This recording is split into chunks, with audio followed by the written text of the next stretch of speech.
രാജ്യത്ത് പ്രതിദിന കോവിഡ് കേസുകൾ 800 കടന്നു. 120 ദിവസത്തിന് ശേഷമാണ് ഈ വർധനവ്. 76 സാമ്പിളുകളിൽ പുതിയ കോവിഡ് വകഭേദവും സ്ഥിരീകരിച്ചിട്ടുണ്ട്. കോവിഡ് വകഭേദമായ XBB 1.16 വൈറസിന്റെ സാന്നിധ്യം കർണാടക, മഹാരാഷ്ട്ര, പുതുച്ചേരി, ഡൽഹി ഉൾപ്പെടെയുള്ള സംസ്ഥാനങ്ങളിൽ സ്ഥിരീകരിച്ചു. കോവിഡ് ഇപ്പോൾ വ്യാപിക്കുവാൻ കാരണം ഈ വകഭേദമാണെന്ന് സംശയിക്കുന്നതായി ആരോഗ്യ മന്ത്രാലയം അറിയിച്ചു.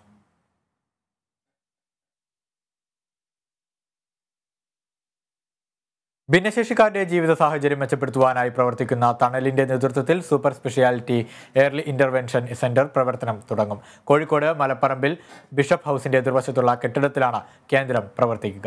ഇന്ന് വൈകിട്ട് 3-ന് 14 ഭിന്നശേഷി വിദ്യാർത്ഥികൾ ചേർന്നാണ് ഈ കേന്ദ്രം ഉദ്ഘാടനം ചെയ്യുന്നത്. ഗർഭാവസ്ഥയിൽ തന്നെ ഭിന്നശേഷി സാധ്യതകൾ കണ്ടെത്തി മികച്ച പരിചരണം ഉറപ്പാക്കുവാനാണ് ഈ കേന്ദ്രം ആരംഭിക്കുന്നത്. നിർധനരായ കുട്ടികൾക്ക് സൗജന്യ നിരക്കിലാവും ഇവിടെ സേവനം ലഭ്യമാക്കുകയെന്ന് തണൽ chairman doctor V Idris Kerala Vision ന്യൂസിനോട് പറഞ്ഞു.